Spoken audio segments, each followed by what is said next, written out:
Duvvada Srinivas family వ్యవహారంలో dialogue war నడుస్తోంది.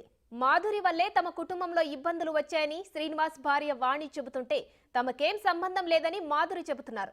ఇద్దరి మధ్య జరిగిన మాటల యుద్ధం చూద్దాం. అక్కడికి చేరడం వల్ల మేము ఇబ్బంది అవుతున్నాము. ఇన్నాళ్ళు ఏ ఎఫ్ఐఆర్ ఉందో ఏటుందో మేము ఆయన గొడవలు పడుతున్నప్పటికీ మేము ఆయన పేరెంట్స్ దగ్గర పలాసలో ఉండడం జరిగింది. ఎలక్షన్ ముందు ఆయన ఇక్కడికి రావడం జరిగింది. ఇక్కడ అప్పటి నుండి ఇక్కడే ఆవిడ ఉంటుంది అనేది మేము వింటున్నాము. నా వల్ల దువ్వాడ శ్రీనివాస్ గారి కుటుంబం రోడ్డున పడిపోయింది అంటే ఈ 25 సంవత్సరాల్లో చాలా మంది వల్ల రోడ్డు మీద పడిపోవాలి కదా. అంటే 25 సంవత్సరాల్లో చాలా మంది రాజకీయాల్లోకి వచ్చి ఉంటారు, చాలా మంది మహిళలు రాజకీయాలు చేసి ఉంటారు. అంటే చాలా మంది వల్ల రోడ్డున పడిపోవాలి. మరి ఎప్పుడు రోడ్డు మీద పడిపోయింది, ఇప్పుడే ఎందుకు రోడ్డు మీద పడిపోయారని చెప్తున్నారు వాణి గారు. వీడియోలు తీసి పెట్టడం, చాలా తప్పుడుగా బిహేవ్ చేయడం. ఇప్పటికీ ఆవిడకి నాకు తెలిసి 2-3 మ్యారేజెస్ కూడా అయ్యాయి.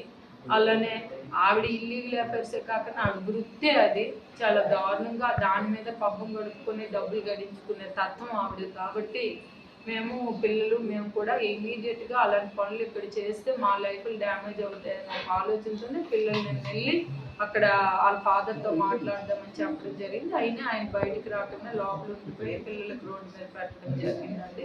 నియోజకవర్గంలో దగ్గర ఇప్పుడు ఒక 1000 మందికి పైగా తిరుపతి తీసుకెళ్ళి ఉంటారు. అతను ప్రోటోకాల్ తిరుపతి అంటే స్వామి దర్శనం అందరూ చేసుకోవాలని కోరుకుంటారు. చాలా మంది వెళ్ళి ఉంటారు. అలాగే నేను కూడా వెళ్ళాను. దాంట్లో తప్పే ఉందో నాకైతే తెలియదు. ఈ కేవలం ఇదంతా రాజకీయ లబ్ధి కోసం దువ్వాడి వాణి గారు చేసిన అంత నాటకం. ఇదంతా వాళ్ళ ఫ్యామిలీని నేను ట్రాప్ చేయడం కాదు, ఆవిడే నన్ను ట్రాప్ చేసి నన్ను ఇరికించి నా ద్వారా నన్ను ఒక పావుగా చూపించి టికెట్ పొందడానికి ప్లాన్ చేశారు.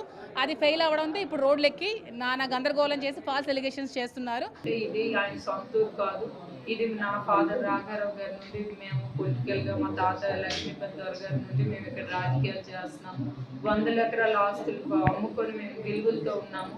మా లాంటి ఫ్యామిలీలోనే ఇలాంటి డ్యామేజ్ జరిగితే నా పిల్లల భవిష్యత్తు పోదు. కాబట్టి ఎట్టి పరిస్థితుల్లో దీనికి ఒక ఎండ్ పాయింట్ వచ్చినంత వరకు మాత్రం మేము ఆగేది లేదండి. పిల్లలు ఇంకా పెరగాల్సి ఉంది, నా పిల్లలకి పెళ్లి కావాల్సింది. మరి నా పిల్లలకి ఎవరండి రెస్పాన్సిబుల్? నా పిల్లలకి ఎవడు? ఈవిడ చూస్తుందా? ఈవిడ పెళ్లి చేస్తుందా? ఈవిడ చేసిన తప్పులకి నేనలాగా రెస్పాన్సిబుల్ అవుతాను. ఈవిడ అన్ని తప్పులు చేసి ఈవిడంతా క్రియేట్ చేసి ఈవిడ నన్ను ట్రాప్ చేసి ప్రతిదీ ఈవిడ చేసి ఇప్పుడు ఫాల్స్ ఎలిగేషన్స్ చెప్తే ఎవడండి రెస్పాన్సిబుల్?